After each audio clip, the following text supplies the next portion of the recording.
Okay, folks, we'll give a start to session one, and we're here to talk about how we engage communities to lead on conservation. It's great to be here today of this very big and very impressive event, and I think it's very timely, talking about nature, biodiversity, natural capital, etc. So hopefully we'll learn from today's session and learn from my speakers here. I'm Bernie O'Flaherty. I'm with the Local Authority Waters and Communities Office, and I'm going to give a very brief introduction to what we do. Then we'll have Mark Horton from the Rivers Trust, and Mark will introduce what he does with the Rivers Trust and how they engage. That will be followed by Kate Flood, and Kate is standing in and speaking on behalf of Chris Hughes, so fair play to Kate for standing in at a late time, and apologies from Chris, he was unable to be here. And then we'll finish up with Mary Mulvey from the Uplands Forum, and then we'll move to a Q&A, and as Paul mentioned, there is a quick poll, and Q&A, we'll use the traditional mics, the roaming mics, but you'll also be able to ask questions on your mobile app if you've downloaded the instructions. So with that, I'll just proceed then. A brief overview of the Local Authority Waters Programme. And this is our team, the new Local Authority Waters Programme team. So who we are, we're part of a new approach and a new governance structure to address requirements of the Water Framework Directive. We're a local authority shared service, so we're embedded in the local authorities, and we were set up just in 2016, so we're fairly new. The programme is funded by our parent department, Department of Housing, Planning and Local Government. What we do? We support the department and the EPA, and we have some of the catchments unit here today who would be heavily involved in this work. We coordinate at regional level among the local authorities, and we facilitate a multi-agency regional regional committees. We're involved with community engagement, which is the topic we're here to focus on today. And we also have catchment assessment teams who are doing the science on the ground, trying to find out what we need to do to enhance and restore our waters. So when it comes to water management, I heard somebody talk this morning about biodiversity being complex. Water management is complex. I heard it described as a wicked problem before. So we need a top-down, bottom-up approach. So on one hand, we have our regulation and our river basin management plan, but we really need to get the communities informed and active on the ground if we really are to restore water quality. We have to look at the catchment from source to sea and how we all can impact on water quality. So what we do in terms of engagement? Well, at the moment we're strengthening links with the local authorities and their wide community function. We're working with the LEADER programme, and we've been involved in developing a bit of training and supporting community applications. My colleague Frank Igo has been in contact with the Department of Rural and Community Development to change the Rural Development Theme Leader rules. And they only recently changed, and they're very relevant to biodiversity groups. We work in partnership with the Rivers Trust. We're working with the IFI and Waterways Ireland on the Tidy Towns Waters and Communities Award. And we work with the Heritage Council, and Water Heritage Day was reinstated in 2017, and we support Heritage Week events with communities. Also very important to the work we do is the new resources that are there to support our work. The Community Water Fund, which is in its second year running now, just closed last week, and we had, I think, 150 applications. Information resources are very important, and we have the Catchment newsletter, which is a collaboration between the department, EPA and ourselves, and the catchments.ie website, where the catchments unit, the EPA catchments unit, have a lot of information there on maps, on data, and on stories, and this is a public portal. And we have our own website as well, watersandcommunities.ie. So taking some word of wisdom on community engagement from Bob Harris in the UK, the issues around water quality that we might think are most important to engage on, like like water quality itself, or phosphates, or pesticides, or some of these technical issues. These can be very detached issues for communities, and we must bear this in mind. So the starting point for the bottom-up approach is really the issues people identify with. And what might be our priorities in agencies or government is not necessarily community priorities. So we just bear these in mind when we're trying to engage with communities. Now, we have a very valuable resource of 12 community water officers based in local authorities throughout the country. And these provide very practical support to communities engaged or want to be engaged in water. They provide technical guidance. They provide funding at the various funding streams that are out there, whether it's a small community starting out or a more advanced community. They provide, which I think is a very important resource, is facilitate contact with local agencies to help build up relationship or even partnerships. And we help establish river catchment groups with the support here from Mark Horton of the Rivers Trust. So we aim to increase awareness, build capacity, and increase the level of involvement. We're seeking involvement with the Water Framework Directive. But one of the more important things, or most important, I suppose, is that what we do on the ground feeds back up into the new governance structure. Now, I mentioned the regional committees and the local authority work here on the right bottom-hand corner, but I'm not going to into the structure. But the important thing about the structure is that it's two-way feedback through every unit, and it goes right up to the departments that are involved in water management. And I'm finishing up there with a few scenes from our community engagement activities, and I am going to hand over now to Mark Horton of the Rivers Trust.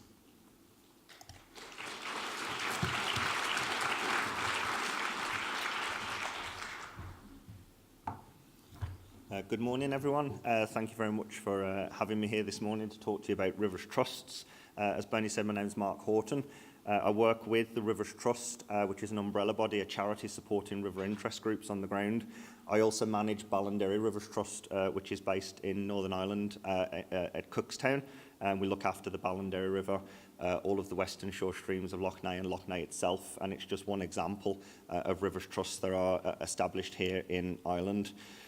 So as I said, the Rivers Trust is the umbrella body for all of the Rivers Trusts, these local charities that are established on the ground by communities across the UK and Ireland, and all, including the Rivers Trust, are working to protect and promote and enhance the freshwater environment and ecosystems for people and for wildlife.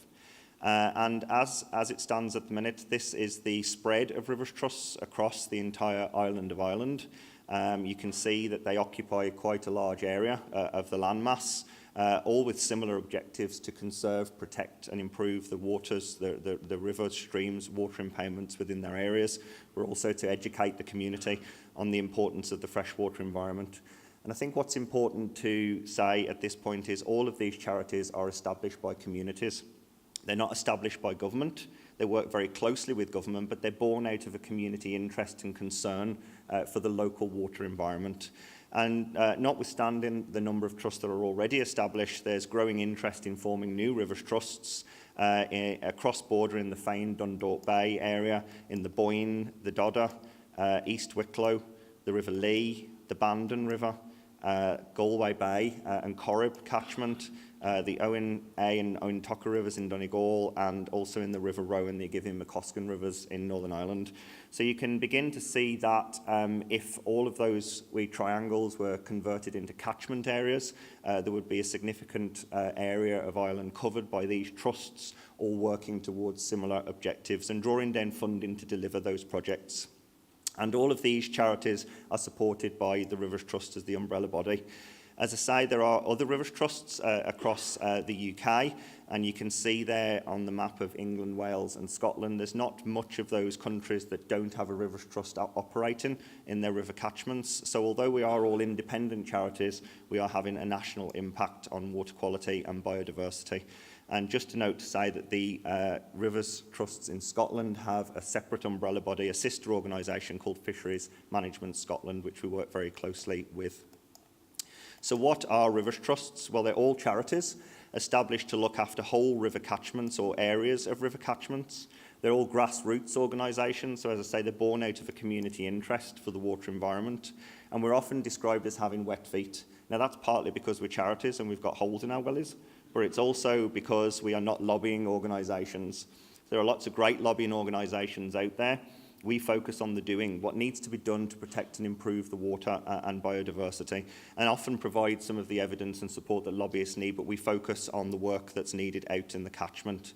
And we take a catchment approach to the work we do, so we consider what we're doing on an entire source-to-sea basis. We work on an evidence-based approach, using evidence that we collect ourselves or which we obtain from statutory agencies or other partners. And we also work in partnership, because very rarely do these charities own any part of the river catchment that they're trying to look after. So it's working in partnership with the landowners, the farmers, statutory agencies, and so on. And because of that, we're recognised as river basin-based deliverers, which is a term that's referred to in the Water Framework Directive. And the projects that we deliver often contribute in some small ways or often large ways to local and EU objectives. And because of the approach we take at a community level, it's all about empowering people to take action and giving people the responsibility and the ability to protect their own water environment. And as charities, we are constantly looking for funding to deliver the work that we do, but we're quite good at taking small pots of money and using it to lever out much larger pots of money. And roughly for every €1 that's invested through a government fund, for example, a Rivers Trust can manage to get another 3 from other sources.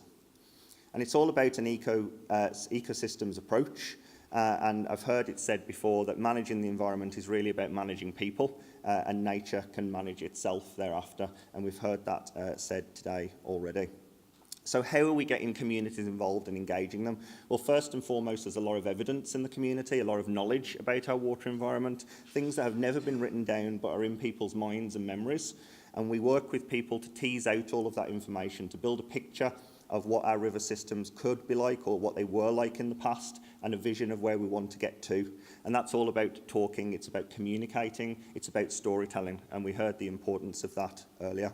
And there are lots of trusts that have gone on to create a vision, a community vision for their water environment. And there's just a list of some of them here in Ireland that have done it or are doing it.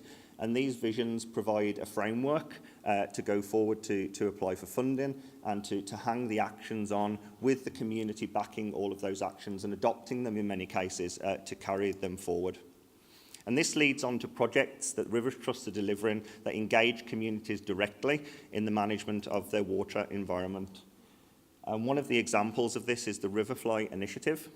It was established in 2006 by the Riverfly Partnership in England, which recognised that there was very big changes in water quality over time that weren't being picked up on by statutory monitoring. But there were lots of people out there in the community, such as anglers and river ecologists, who could monitor water and report back and build a picture of what river water quality was like. But importantly, it linked directly in with the statutory agencies, so there was a sharing of information between the community group and the agency to better improve and protect the water environment. And a good example of this is from the River Wey in the south of England, where the data on the graph there shows the statutory monitoring that was going on in that river between 1995 and 2004. And you can see there are gaps in the data because of the statutory monitoring programme. And during one of those gaps, the Riverfly Monitoring Group went out and discovered that the river fly life had dropped significantly below what would be expected for that river.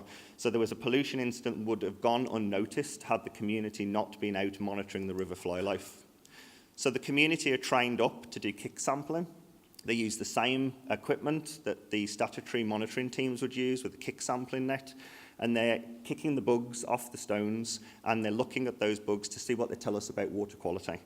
And for any of you that are familiar with some of these bugs, the ones at the top there, the 3-tailed ones and the 2-tailed ones, are quite sensitive to pollution. So if we don't see them, we know there's something wrong in the water environment. And the further down that list you go, the more tolerant they become to pollution. So by looking at the presence and absence of different bugs in the river, we can tell how clean or dirty the water is. And the volunteers are trained up to look for key indicator species: caddis, caseless caddis, mayflies and stoneflies. They do their kick sample, they assess their sample on the river bank, they score their sample, and then using a trigger level set by the local environmental agency, they plot their data to see whether their river fly life is above or below that trigger level. If it dips below the trigger level, we check it again, and if it's what's termed a trigger level breach, we will then follow that up as a community to try and identify where the problem is. And 9 times out of 10, we can resolve that problem because it might be a septic tank that needs attention, or it could be a low-level pollution incident, which just through talking to people and communicating with people can be resolved very easily. Another good example of getting people involved in river management is this example from the River Mersey and the Mersey River Guardians. So they've taken the river fly monitoring onto a slightly different level, and they've introduced chemical water quality monitoring. And they've set up a River Guardians group. Some of them are active, some of them are being established, and they carry out what are called water blitzes across their water catchment to identify the chemical status of the water. And they're using, thank you, Bernie, they're using readily available water pollution test kits so that they can look at differences in the chemical changes of their water quality. And there are 54 River Guardians now trained across the catchment, and that number is increasing. So the amount of information that's coming from the community to help plan for water quality improvement is enormous. And then in South East Rivers Trust, they had a particular problem with sewage outfalls. So they established the outfall safari. If you want to get somebody interested in a sewage outflow, call it a safari, rather than talking about sewage outflows. They have a serious problem with pollution in their rivers. So they've gone and undertaken a visual inspection and graded them, and partnered with the Zoological Society for London, who have funded the project. And they looked at 25 kilometres of a stream in London. They looked at 288 outfalls, and 67 of them were causing pollution, and 22 of them were severe pollution points, all of which had gone unnoticed until the community had gone out to look for them. And that has led on to the creation of a citizen science toolkit that the Rivers Trust has developed, which is available to everyone, so that other communities can now replicate this in their own urban streams.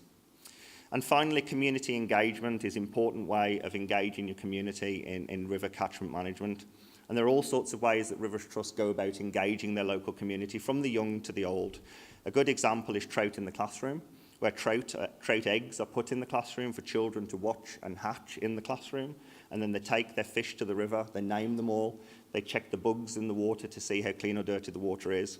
And then they go home and they tell the mums and dads, don't put bleach down the toilet, don't spread the slurry too close to the river because you're going to kill Nemo, who were released earlier today. Other Rivers Trusts are doing riverside walks, community science events to raise awareness of the importance of the water environment, and also going to community fairs and agricultural shows, just to get people thinking about the water environment, engaging with it and learning more about it. And also upskilling volunteers to go out and do more technical surveys, like invasive plant surveys, which can then be used to plan invasive control strategies, again, which are being led by the community. A lot of these things I've talked about can be found in the Citizen Science Guide that the Rivers Trust has developed. But what I will say, and I'll finish on this, is that communities are great at getting these initiatives started, but they need support in the long term. They need funding, sometimes not a lot of funding, to keep their initiative going, but they also need a real sound partnership with the statutory agencies that are undertaking these surveys on a regular basis, and an open sharing of information. Far too often we're very possessive of our information, but by sharing information we can learn far more about the water environment and engage more people in it. So finally, never doubt that a small group of thoughtful, committed citizens can change the world. Indeed, it's the only thing that ever has. Thank you.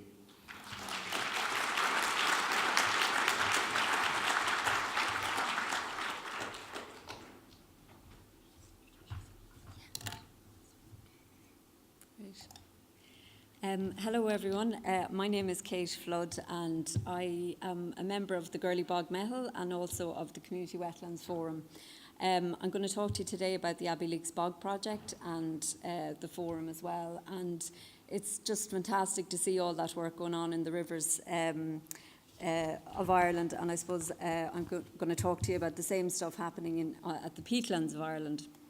So the Abbey Leaks Bog project started in 2000 as a kind of a way to save the bog from development, and so it's going almost 19 years, which is quite significant for a community group, and I suppose is possibly one of the reasons why it's been so successful, because community engagement takes time and it's about building relationships. So they have these 3 objectives of conservation, education and recreation, and they managed to integrate those very well. So you see the mosaic of habitats there. So there's raised bog, cutaway bog, wet woodland and bog woodlands. And the variety of sort of ecosystems is reflected in the social system as well. There's a huge variety of people go to Abbeyleix and utilise it. So just an overview of some of the conservation projects that are happening there. There was a climate change study done in the last 4 years, a lot of mammal surveying, pine marten surveys, bat boxes and bat surveys as well. So lots of links with educational institutions. The BioBlitz happened in 2013. They have the famous rhodobashing volunteer work groups where they remove invasive species and otter surveys and other, I see the poo patrol there, so the project about cleaning up after your dog. Other workshops and events, bat walks, and they're engaged in the National Biodiversity Data Centre's workshop programme as well. So lots of partnerships with NGOs and different organisations, which are really important to building the capacity and I suppose doing things when you don't have much funding. Students there doing work experience on the bog. I'm sorry, I can't give you too much detail because it's not my presentation, but amenity infrastructure. So, recreation obviously a huge part of the bog, and because it's located so close to Abbeyleix town itself, I think that has contributed to the success of the project. And the men's shed and other volunteers were involved in building the bog bridge, and that's a whole story in itself. So recreation and well-being, and I suppose as we've heard, conservation is about people, and as much as it is about plants and peat. And we need to start linking, I think, well-being with conservation in a much more kind of clear way. So you have people doing yoga and running, and I love the picture of the two old guys there just hanging out and enjoying the bog air. Also, I suppose the building social capacity and that sense of community, sense of place. Often this idea of place is left out of conservation conversations, I suppose, and it's been a really important aspect of the Abbeyleix Bog project. And of course the inspiration and linking with the arts and photography, Tina Claffey's beautiful bog photographs I'm sure you're all familiar with. And then just to finish with, these are the ecotope surveys that were done, one in 2009, which was funded by the community itself, and one in 2014, which was funded by Bord Namona. And I suppose ecotopes, you could think of, they're plant communities on the bog, and they signify, I suppose, the living parts of the bog and the active parts of it. So in the centre you have the more the active raised bog, and as you move out where there might have been turf cutting, it's more degraded. The community also worked with agencies to come up with a restoration plan, and again that was all volunteer work, and I think it shows, I suppose, the expertise and knowledge that is within communities, and especially when you link with agencies and form these collaborations and partnerships. So then the Community Wetlands Forum began, I suppose, 5 or 6 years ago, and it was formed by people from Abbeyleix Bog and other bog projects that decided to get together to kind of share best practice and knowledge and work together to better conserve wetlands. And last year we employed a development officer part-time, which was a great addition to the forum. And this year we've had 2 events, one on funding, which was attended by over 70 people. So there's a real appetite for that kind of knowledge sharing. And another one on education, which we held on World Wetlands Day, and which we'll have a report on soon. We also have a strategic plan, which was launched by President Higgins in Abbeyleaks Bog, and that was a really great day as well. So I suppose, like any community group, the Community Wetlands Forum, it does take time to develop these kind of groups and to build capacity.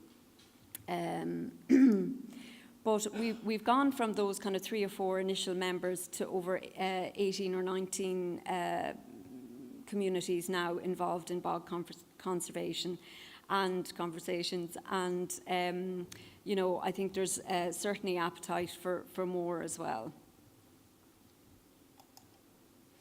I think what's significant about the Wetlands Forum, we generally have meetings about 4 times a year, and the morning is kind of an update on what different groups are doing, and maybe a presentation by somebody from an agency or somebody from some other project. And then in the afternoon we do a field trip. So it's very much that kind of collaboration, and we're learning from each other and learning by doing, I suppose. So it's about action on the ground.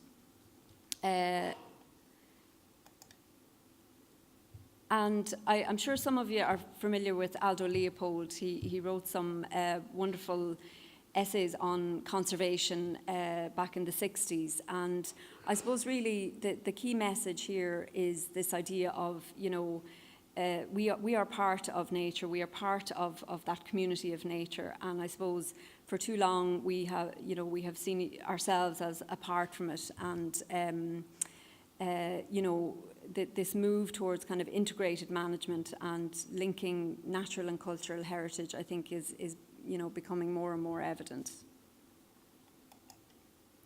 So in terms of participation in Ireland, I suppose we're generally in the middle section, although we are moving towards more partnership approaches, as could be seen in the Rivers Trust. But I suppose the informing and consultation is not really empowering people to influence decisions in their communities.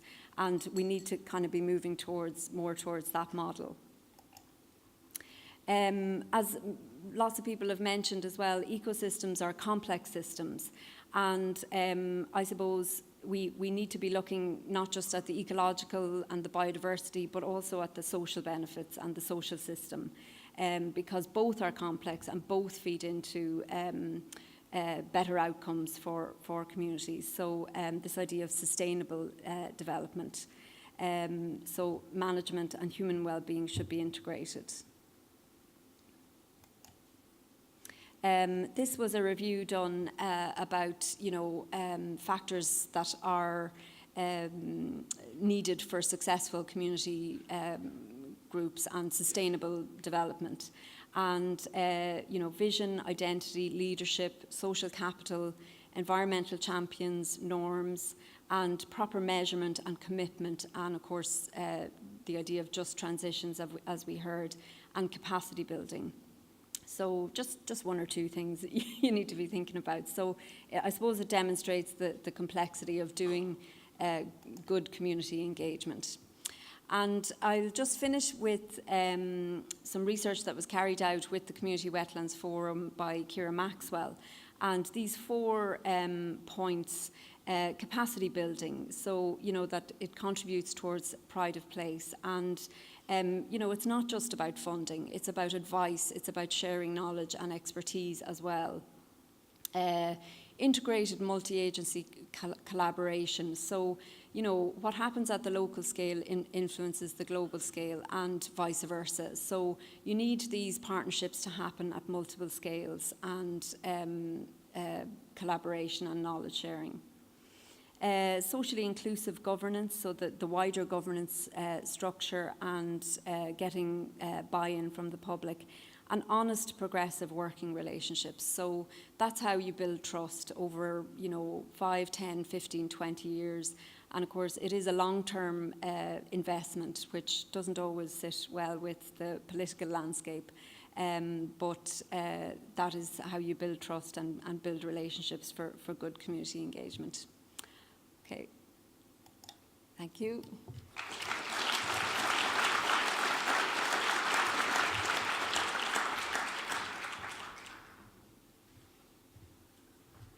Oh, come on ahead, Mary. Yeah, just to get you set up here. Now let Mary Mulvey introduce herself now. That's you there. Thanks very much, Bernie, and thanks everyone for coming today. And it's good to get the Uplands to get a mention here today, and to listen to the inspiration of communities providing leadership in many ways, bringing the state along with them. And you know what I mean, I think the Uplands probably have been the forgotten area in a lot of policymakers at community level. The champions of the Uplands for the last 20 years has been the Irish Upland Forum, a small NGO of volunteer people who've looked at all of the issues in the Uplands, and that's everything from socio-economic to the community needs and resources. And basically it's not a good health check. I mean, there's a lot of issues in our Uplands. They're not healthy, thriving, sustainable communities. They're not thought about in a lot of policies. And if you look at the Irish Upland Forum website, you'll see the history of how my role came to be created, where the needs of the community groups in the Uplands felt they need more resources, they need more advice, they need more networking. And to date, the Heritage Council has been the only agency providing that leadership role in terms of putting in a part-time resource person, myself, to work with the groups. So we're really the baby of the networks compared to the Community Wetland Forum and the River Trust, that we're now engaging with those communities to design a network to suit them and to suit their needs. And we really want to put the word out, that Uplands do need to engage and need to come up with governance and structures.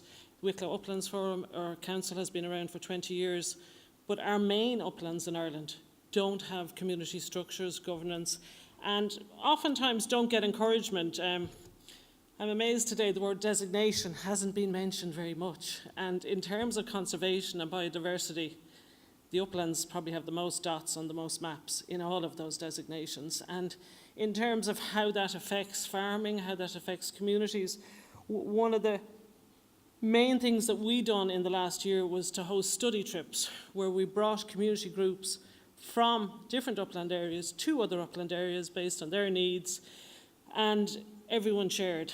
So everyone shared their experiences at the A to Z level of that community structures, governance. It sounds very simple, it sounds like it should be done an awful lot more, but this has been the first time in the Uplands, and we have an awful lot of experience, be that in the Mournes Heritage Trust, Wicklow Uplands Council, Ballyhara, at every level from environment, wildfire management, tourism, visitor management, leave no trace, a lot of things where a farmer speaking to a farmer from two different parts of the country. And we had a meeting yesterday, and some of the main outcomes of these study trips were all the intangibles, that people felt that they were worse off in their community, that they didn't have projects, they didn't have funding, they didn't have things. And when they heard other people's stories of, community development is not for the faint-hearted. So community groups really understand that. And I think today, the type of community groups we have, they're very, very savvy. A new type of person is engaging now in community development that is challenging everything in the state of how we do things.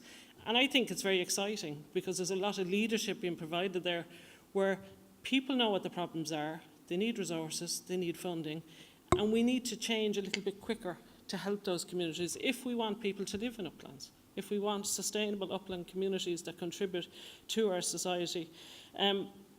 At the moment, an awful lot of funding is bypassing communities in this sector, in community development sectors and rural development, and is going through centralised structures and systems. The EIPs, the Environmental Innovation Programmes, is a really exciting, development in agriculture going forward, where pilot areas looking at environmental farming and issues to do with those uplands and biodiversity is happening. But it's an awful shame another government department can come in and look at the community side, look at the rural transport side, look at the schools closing down, look at ecotourism, look at other economic development issues. They're very small projects, they're very high in outputs. It needs more resources in terms of community supports, structures that they could leave a really, really big legacy in these areas of a new way, a new vision of working that suits the environment, that suits biodiversity, and will enrich communities and development going forward. It's a huge amount of money that's gone in. CAP is being rewritten at the moment, you know what I mean? So we need to find methods and ways that agriculture can continue to support people to live in uplands in a sustainable way with new opportunities. The resources are just not there for a lot of community groups to help put their plans in place. You've heard of some of the other structures. I mean, I'm part-time, Community Wetlands Forum is part-time. All these other structures come in where full-time staff, full-time budgets, full-time everything. So we need to get more people working together at a national level. What we're doing is all island, it is evidence-based, it's looking at best practice that has happened in a lot of different parts of the world. And oftentimes local solutions can be cheap, and it's information and solution and empathy that communities can take a little bit of ownership of their area and understand that maybe all the other agencies have a role to play, but the lead in terms of what's going to happen and the vision for those uplands. You know, there's a lot of stuff happening, not in conflict, but perceived conflict. We're growing at 10 million tourists per year in Ireland. We don't have a lot of management plans. We have a very exciting project on the McGilly-Cuddy-Reeks Forum where the farmers are taking ownership of those issues. They're working on conservation and path maintenance. We have a lot to do on minding the resources we have, minding the people who go out into the environment and their behaviour towards it. So these are our national gems. They're owned usually by farmers, usually by communities, but we have to find models. We don't want upland community partnerships just with farmers. We want community there, we want recreation there, we want conservation there, and a bigger picture of how things can happen. And the model can be different in every area. That's the way Ireland works. Things works different. If we do the top-down approach, it will not work. It needs to arise at a local solution in a geographical upland. Most don't stick within county boundaries. So therein lies all our challenges of our agencies who only do county boundaries, usually, you know what I mean, we be that with leader funding or county council funding. So I'm very inspired by what's happening in the uplands, that people are reaching a new level of maturity, that they are taking ownership for it. And my appeal today would be that policymakers think of the uplands, you know, when they're planning things, because where I'm sitting, a lot of the uplands can't access things. If you don't have an emerging or an established community group in an upland, how can you put money into it? How can we ever have an electric charger in an upland? There's a lot of gaps of infrastructure, of ways that we really can make rural economy work, and broadband will be one of them. There's a lot of other issues. We'll have a new socio-economic report out in probably 2 or 3 weeks that will highlight all those issues where we've looked at the census, north and south, Dr. Brendan O'Keefe. So it's a case of watching this space. Any uplands that you're aware of or are linking with, try and get them to contact us. We will be having regular meetings, and we're really just consulting the communities about their needs going forward. And any agencies who want to help us, I'm here for the next 2 days, and we'll help put together. You know, I do believe communication. Ireland never suffers from lack of money. We suffer from communicating it, getting it to the right people. And sometimes less is more. I ironically found, with lots of other hats I wear, that the recession was actually very good for people working together.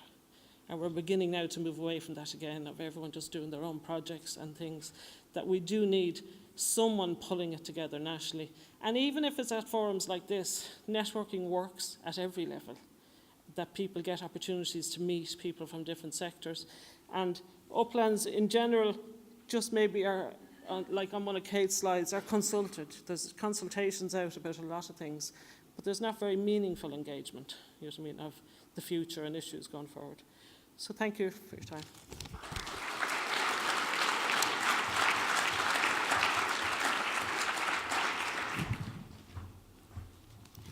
Now, I'd like to thank our three speakers very much, and I think we have left ourselves plenty of time for discussion.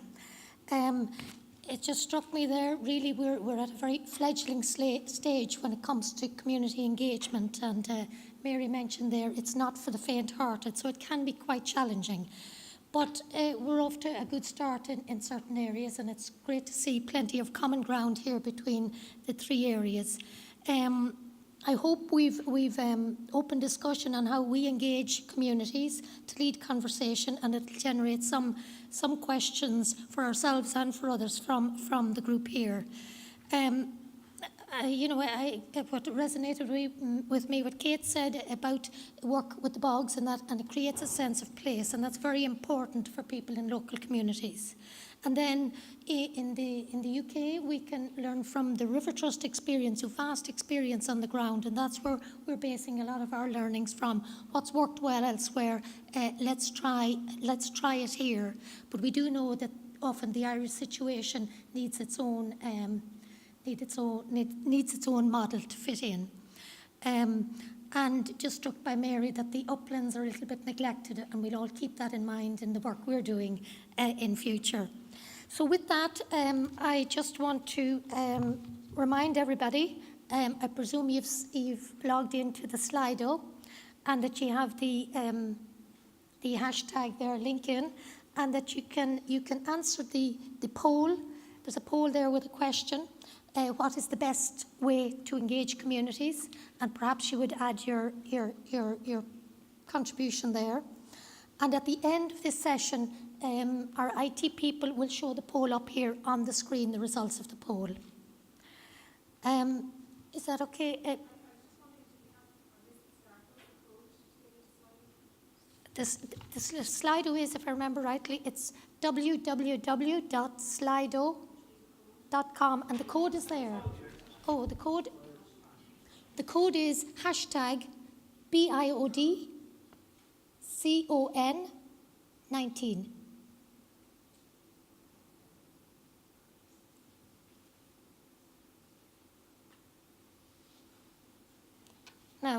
Now with that, when people are thinking or putting on their, answering the poll, and you can also on Slido, shall we say, go into questions. There's a wee tab for questions as well, and you can add your questions to the poll, to the question tab. And we can come back to some of those in a few minutes, just to let you get started. What we will do is we have roving mics, and we'll just invite a few questions initially from the audience, and then we'll pick up on the other questions later on.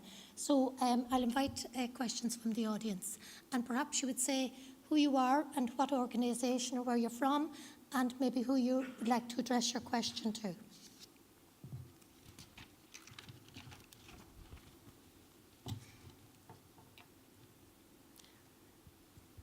Thank you. My name is Michael Ewing. I'm the coordinator of the Environmental Pillar, which is a national advocacy coalition of NGOs, environmental NGOs. My question relates back to something that was said earlier on in relation to communities getting engaged, and it's the matter of local elections that are coming up later this year and how you engage with those. And I think it's an opportunity for community groups to make sure their politicians are on side with them with what they're doing. And one way of doing that is actually through the local public participation networks, which unfortunately are bound by local authority areas, but nonetheless valuable. And they are at this moment working on a vision for the well-being of their communities for this and future generations across the country. They'll be doing this for the next number of months. So here's an opportunity for everybody to engage in what that vision might look like, and it involves the environment and every aspect of society. Thank you. Sorry, it wasn't a question, am I right? Right, Michael. Well, just to mention the PPN, the Public Participation Network, I presume everybody may be familiar with them.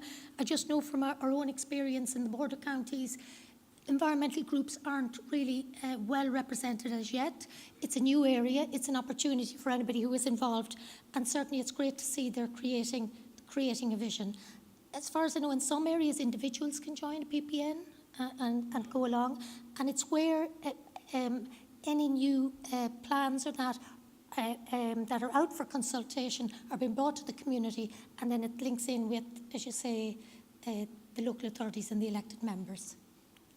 Sorry, I'm not seeing it. Is there anybody else with a question?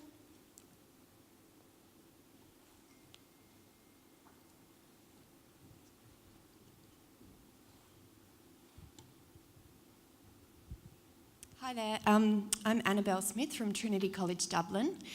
One of the themes of this conference more broadly is about natural capital and using this kind of economic language to describe nature. But from all the talks you've given today, this doesn't seem very relevant. And I was wondering, do you think that there's a risk that putting this economic language on nature could inhibit some of the conservation projects that you're working on?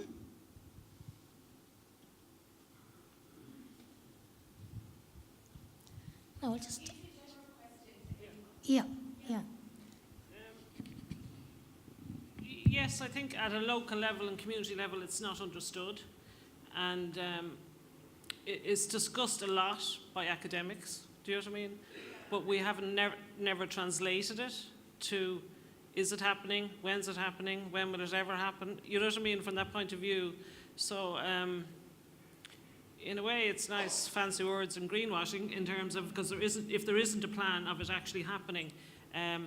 I attended one very interesting seminar with Ming Flanagan in Carrick-on-Shannon last year, and that was putting a natural capital value on bogs. And yes, there is a value in the EU and this, that, the other, but it goes round in circles because it hasn't, you know, it's a little bit like the carbon.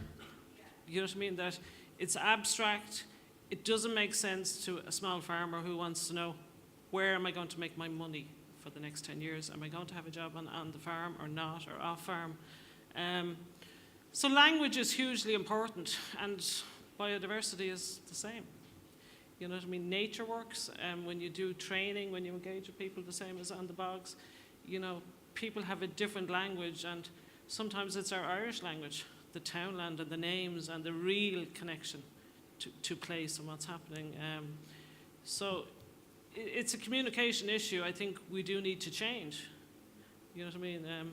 The pollinator plan and things like that have really managed to keep it very, very simple, that people really, really get it now. And it's a very good case study of something people get and are able to roll out, feel it's accessible. And we need to be more creative like that. Yeah, I think, you know, maybe different concepts and language for different sectors. So, you know, maybe for policymakers and business, you know, natural capital works. But I suppose in ecosystem services, there's this idea now that it's not just a flow from nature to people, that actually people, we co-produce. So it's nature and people that produce ecosystem services. And I think when you're talking to communities, it's just a matter of using different language, talking about benefits, you know, and values, you know, because that's what underlies a lot of these ecosystem services. And, you know, I don't think you have to not use the language at all, but I think, as you were saying, you know, communities members are, you know, mature and intelligent, and, you know, they understand the concept, but it's maybe not as meaningful as talking about, you know, the benefits and, you know, what they do at these places. Yeah, I'll just add to that. I think from a river perspective, there are things that mean a lot to people if your house is getting flooded and you start to talk to people about the value of having a more natural river ecosystem and how that can attenuate flooding. People see the value of having a healthy water environment because it affects them directly. But interestingly, there was a study done, and I can't cite the exact study, but just the headlines of it. People were asked, do you value the environment? And a lot of the respondents said they did. The question then followed, would you pay more money to support the environment? And most of people said no. So there's a disconnect between what people want to see happening and the services they want their environment to provide them and what they're actually willing to invest in it to make that happen.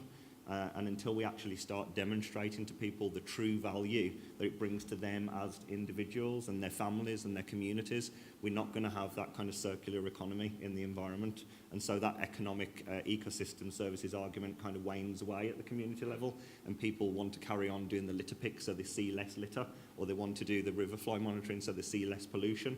But the whole economic argument kind of falls away at that point. So I agree with what the other speakers are saying here. I think there's different languages needed at different levels. for a lot more demonstration projects to show the value, the true value, to communities and individuals.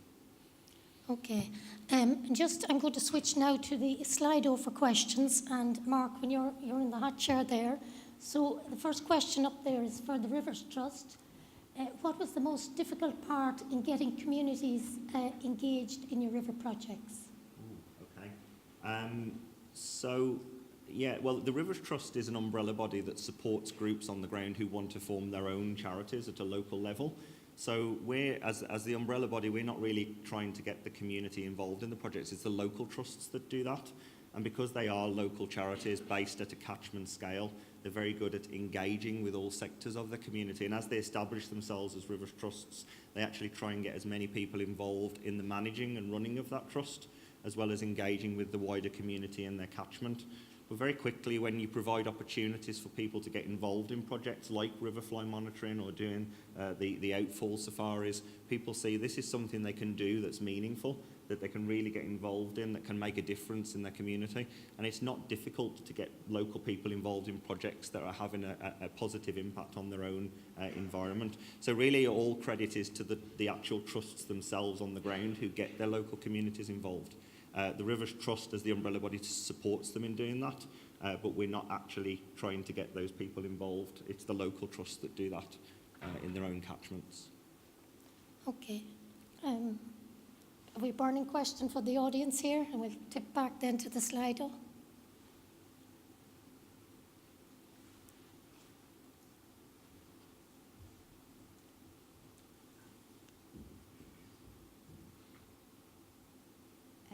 Catherine O'Connell.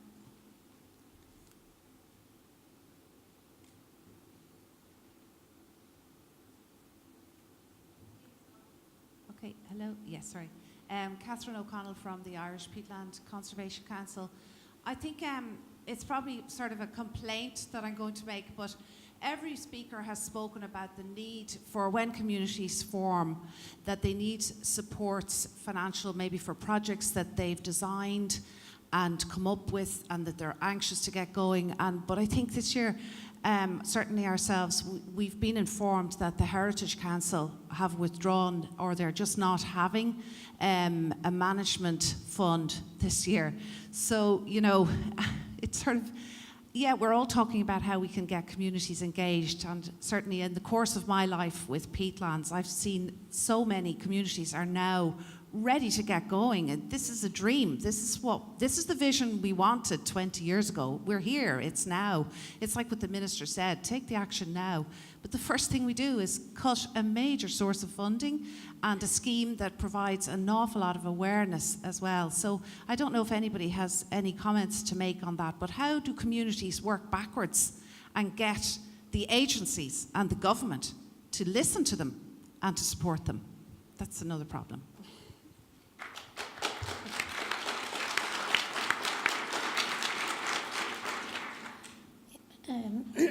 Has anybody a particular solution to that? I mean, it's a continuous problem, and you know, all departments have got to come somehow along this journey. We have a Department of Community and Rural Affairs. I suspect there's more spent on tidy towns in Ireland than anything on biodiversity. And I'm not challenging that. I'm saying it's a space for urban, but we do not have the champion yet. It's unfortunate the Heritage Council money this year. There is a new CEO of the Heritage Council. I do believe the Heritage Council will be back in business with community grants.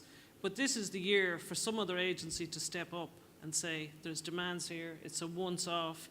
I see a question here on the slide. The Community Foundation of Ireland is launching a fund, Environment for Nature for Communities. What should we focus on first? I mean, the first thing is that capacity. And I do think, and we all may experience it too, when you go out to communities, they're chasing funding all the time. And that becomes the objective rather than a bigger plan. So I would say take more time in your community to get some sort of a management plan, regardless of what that resource is or the habitat or whatever, to think bigger about it and think longer about it. Communities sometimes don't like doing that. They want to get going, they want to do a project, they want live stuff happening. But it's time better spent in terms of advising them or learning a bitter experience from another community, that maybe throwing up a lot of capital buildings isn't the answer. We don't always need infrastructure in places. Sometimes there's different agendas driving things. But I agree, I mean, the time is now.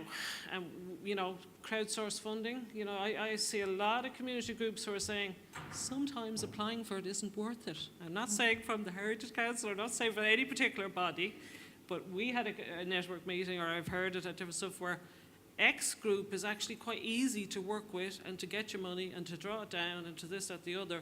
We don't make it easy for community groups. I'm a volunteer in a lot of committees myself over the years for festivals, and a lot of smart people at the table who are challenged by the forms, who are challenged by the overdraft, who are challenged by the payment process. So we really need an advocacy group. The IEN is there, and there's lots of other environmental lobby groups, but there's no one lobbying the process of communities. And it should come out of this meeting from communities that we have to find a better solution. I mean, we have heritage officers in the local authorities. Everyone is trying, but we could short circuit it. We could make it a lot easier. We could make it less bureaucratic. Okay,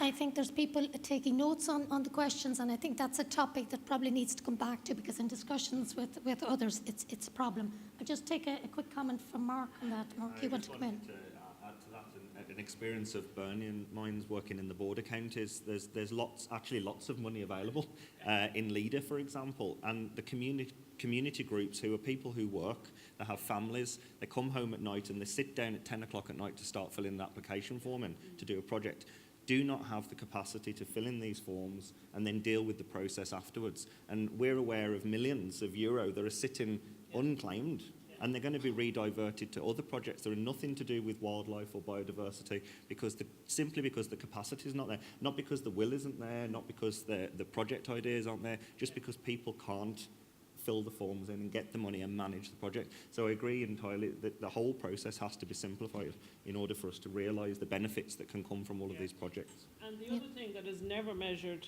is the voluntary time should be put in as match funding. So anyone and it came up as a challenge for our own study trips. We're asking people to go away for 2 days.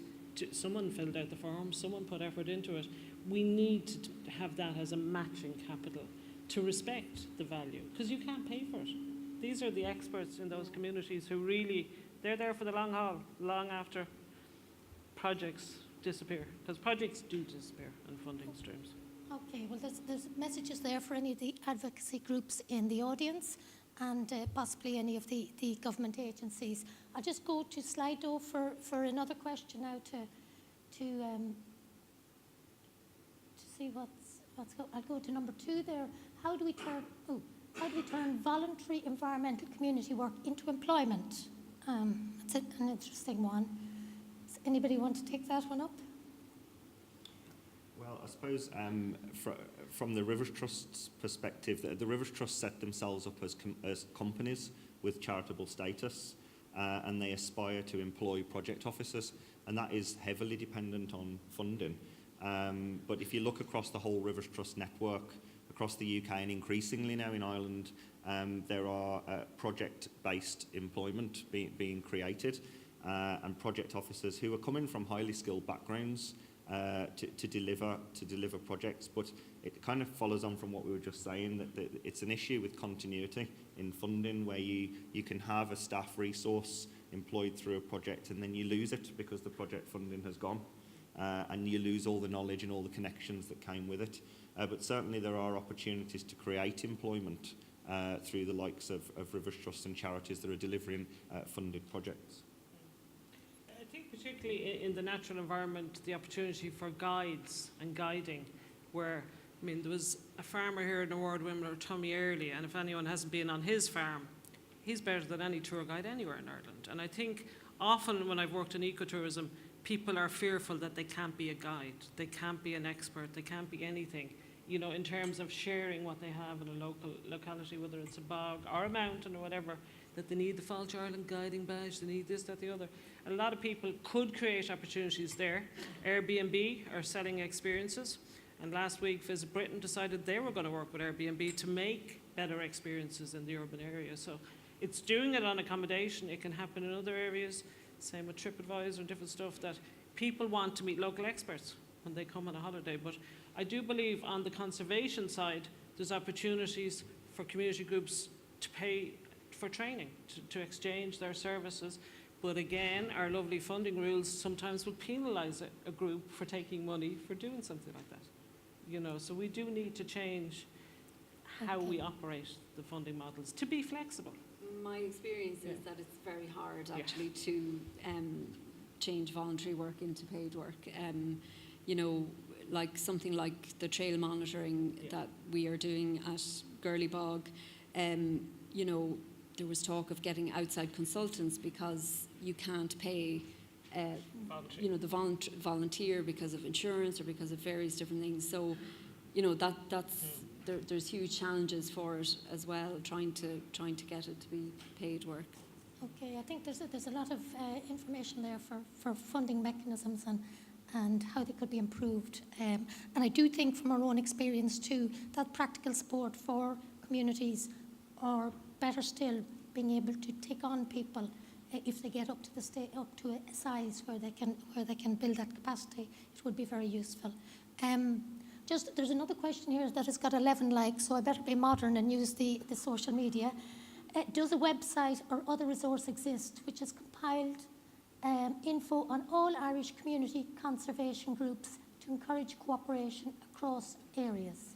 I don't think so, but I think that is definitely an outcome that would be really good, because there is the Sustainable Toolkit Ireland or Sustainable, and they have lots of really good information on kind of activities maybe that you can do. But I think that idea of knowledge sharing and knowledge exchange, you know, there's so much information out there about participatory approaches, toolkits, models, methods. You know, and I think there is a lot of reinventing the wheel, because, you know, we are in a society that is so information rich that you just can't, you know, follow everything and find everything. So, you know, even linking these three organisations and, you know, just getting it up there. There's the wheel as well, but I'm not sure really. They might be somebody that could be involved in setting up such a website, because they support community groups. Yeah. I think there's also a role for the ITs and people who are delivering students and training and opportunities to link communities with academia and practical active research and stuff like that, that there's definitely a need to link together more at all levels. Okay, there's another question here, and then I'll come back to the floor because we're due to finish up now. And this is an interesting one. How do we manage potential conflicts within communities between conservation priorities and amenity and amenity or recreational interests? Does anybody have any opinion? So how do we manage conflict between, on one hand, conservation priorities, and on the other hand, amenity? Some of what we've done on the study trips was that someone from X county went to another county, heard how they solved it, and maybe by sitting on a bus with the rest of their community for 2 days could sit back from the issue locally and see other solutions. And it's a facilitated process. I think it'll always be there, those challenges of who thinks they're right. Yeah, I think it's one of the central things that we come across, and I go to the steering group life meetings, and, you know, a lot of the discussions are around managing those two interests. But I think, I do think they can definitely coexist, and I think the Abbey Leaks Bog project is an example of that. But interestingly, it's not a designated site, and, you know, I suppose it's that idea of broadening our idea of conservation to outside protected areas, because, you know, we know now that fortress conservation, keeping people out, doesn't work. So it's about having conversations and collaborations and dialogue, and you know, you can work through those issues. Yeah. I think as well, I touched on in my presentation about the visions that groups have created for rivers, and this can apply to any part of the landscape. It could be an upland vision, you know, it could be a vision for our boglands. But although I glanced over it in the presentation, those visioning exercises are community-based, and they take a year or more to undertake. There are lots of different approaches to doing it, but in essence, what you're doing is asking the community to sit down together from all different sectors and say, what is our collective vision for going forward, and what are the actions we're going to need to undertake to achieve that vision. And I think when people sit down with a blank sheet of paper and start to create a plan of action, everyone's brought along in the process. Far too often we're presented with the plan and then we're asked, what do you think of that? And it's very, very hard to pick it apart and see what we should do and what we shouldn't do. And if you haven't been involved in the process of creating that plan, you don't feel like you're a part of it, you don't own any part of it.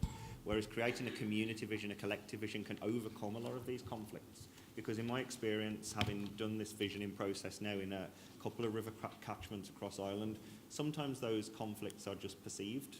They're not actually real conflicts, and they can be very quickly overcome, and communities can end up working together for the best outcomes. And a very quick and simple example is canoeists and anglers. If I can use the river example, it's an age-old conflict of canoeing on rivers and people wanting to fish on rivers.